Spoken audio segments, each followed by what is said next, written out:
पर ये परिस्थिति ऐसी होती है कि जब स्टेज पे मैं होता हूँ तो बहुत मुश्किल हो जाता है अपने आप को रोकना, पर मैं कोशिश करूँगा बिना रोना रुलाए करे।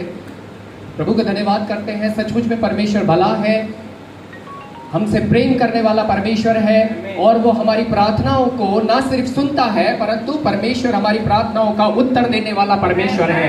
ये सचमुच हमने अपने जीवन में देखा है, हमने जीवन में अनुभव किया है। बहुत सारी बातें हैं कहने के लिए, सुबह भी आपने गवाही को सुना, लेकिन उसके साथ में एक चीज और ऐड करना चाहता हूं जो सुबह पास्टर जी भूल गए।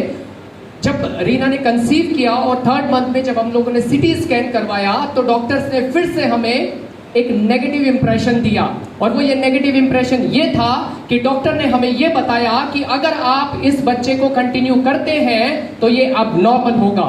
मेरे प्रियो, मैं आपसे ये कहना चाहता हूं कि परमेश्वर का वचन हमें ये बताता है कि यीशु मसीह के लिए, यीशु मसीह ने ये स्टेटमेंट दिया, जो चीज मनुष्य के लिए असंभव है वो मेरे परमेश्वर के लिए संभव है।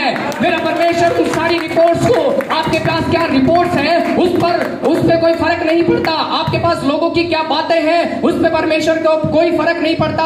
आपकी निगाहें कहां हैं, आपका भरोसा कहां है। कुछ दिनों पहले मैंने इस बात को लेकर के एक छोटे से वचन को बोला था कि जब आप परमेश्वर पर भरोसा करते हैं, trust on God, you have to wait for his answer. आपको परमेश्वर के जवाब का इंतजार करना पड़ेगा, और हमने वही किया। मैंने तुरंत परमेश्वर के दास को फोन लगाया, मैंने कहा डैड, मैं उनको प्यार से डैड बोलता हूं, मैंने कहा डैड रिपोर्ट ये, वो डॉक्टर्स ये बोल रहे हैं, क्या करना है? बोले कुछ मत कर, तू तो आजा।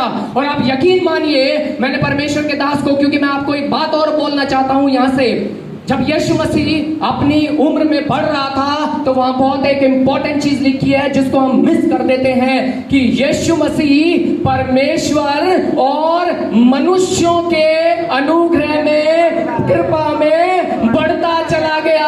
हमको सिर्फ परमेश्वर के अनुग्रह की जरूरत नहीं है। वो पौलुस कहता है कि तेरा अनुग्रह मेरे लिए काफी है, लेकिन परमेश्वर का वचन हमें सिखाता है कि न सिर्फ परमेश्वर का अनुग्रह परंतु हमें परमेश्वर के दास लोगों का भी अनुग्रह, सपोर्ट, गाइडेंस, प्रार्थना की आवश्यकता है। उन्होंने जैसा कहा मैंने माना, और उस दिन के बाद मैं उस हॉस्पिटल में गया ही नहीं, और हम घर आ गए, हमने प्रार्थना करना चालू किया, और बार बार वो नेगेटिव ख्याल हमारे दिमाग में आ रहे थे, लेकिन हमने यीशु मसीह के नाम से उन चीजों को क्लेम करना शुरू किया। नहीं, मेरा परमेश्वर जीवित परमेश्वर है, नेगेटिव रिपोर्ट्स को पॉजिटिव करने वाला मेरा परमेश्वर है। और अम्मा ने भी, पास्टर अम्मा जो है हमारी, उन्होंने भी मुझे बोला कुछ नहीं होगा, प्रार्थना करो प्रार्थना करो। हम लोग प्रार्थना कर रहे हैं